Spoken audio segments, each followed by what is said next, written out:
Hi guys, and welcome back to Top Troops. Today I'll be sharing some of my top tips and tricks for playing Top Troops and how to advance and get the best out of the game without making it too much of a chore or a job.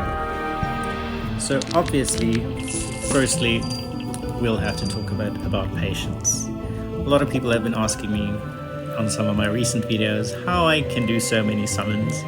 And it's because I collect my shards for about a week or so, and I tend to do summons only over weekends. This just enables me to get those 10 summons for 90 shards, and it just gives you an extra troop every time you do this. It might not seem much every time you do a summon, however, at the end of the week, you tend to get 5 or 6 extra troops, which just increases your chances of getting those legendaries that you want. I generally use the time in between summons to work on leveling my troops, ascending them and getting them as high as I possibly can.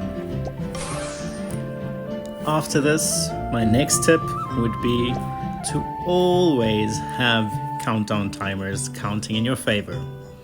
Here I've done quite a good job. As you can see, Arena, Ancient Battle, Events and Quests, Adventure, and Magic Island are counting in my favor. However, Tower of Fate and Tower of Factions is a different story.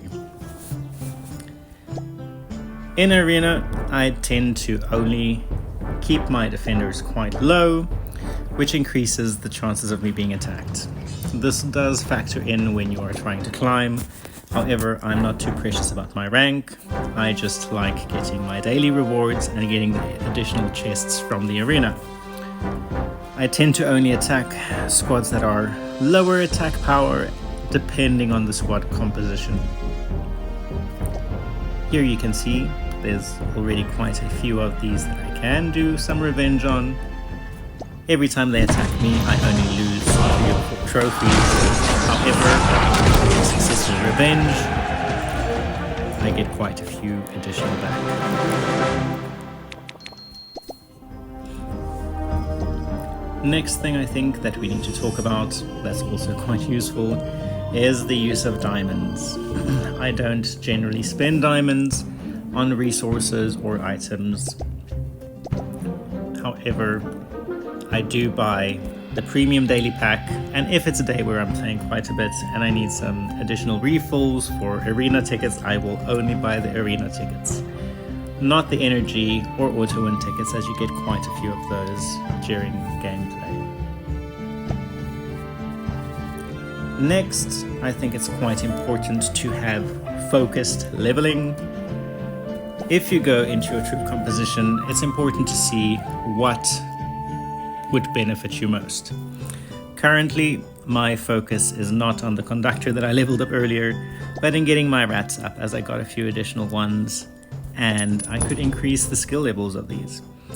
I would like to get all my skills to level 5 and get to the max level that I can with my Necromancer Rat before the end of this coming weekend, where no doubt I will have a few additional troops that I need to level. Make sure that when you do these levels, they are fit for purpose. Obviously, I'm working on Necromancer Rat, trying to get his spawn minions up because they work on a percentage of his health and attack. And in leveling up the Necromancer Rat, automatically I level up his minions. When it gets to Verleaf, for instance, the growth, the healing, it just scales so well with his health as well. So it's important to level up those skills and characteristics of your troops that benefits not only that troop, but your entire squad. I think it's important also when you get to the talents to focus on what really matters for that unit. For instance, here you can see I'm focusing on mainly move speed and health, as those will benefit Verleaf with his intended use as a tank healer. We will not be going for attack speed on Verleaf because that doesn't benefit him and the squad nearly as much as increased health and movement would. And then lastly, Don't overdo the game. I think this is the most important one. Play it until it makes sense. Do what you need to do until it's not fun anymore. Do not make it overcomplicated. Don't try and force yourself to complete all the daily missions and tasks within half an hour. I tend to start this in the morning, doing 1 or 2 arena battles while I'm having my coffee, getting a few events, quests, or adventure out of the way, 1 or 2 Magic Island summons just to get those countdown timers in my favor. And after that, I'll leave the game for a couple of hours, come back to it, do 1 or 2 battles again. So at a time, I might be playing between 15, 20, 30 minutes, and then take a few hours break before I return. This just gives me a space to not get a bit irritated or feeling like the game is becoming a chore or I have to grind endlessly to make an improvement, but rather that I can just play and enjoy the game.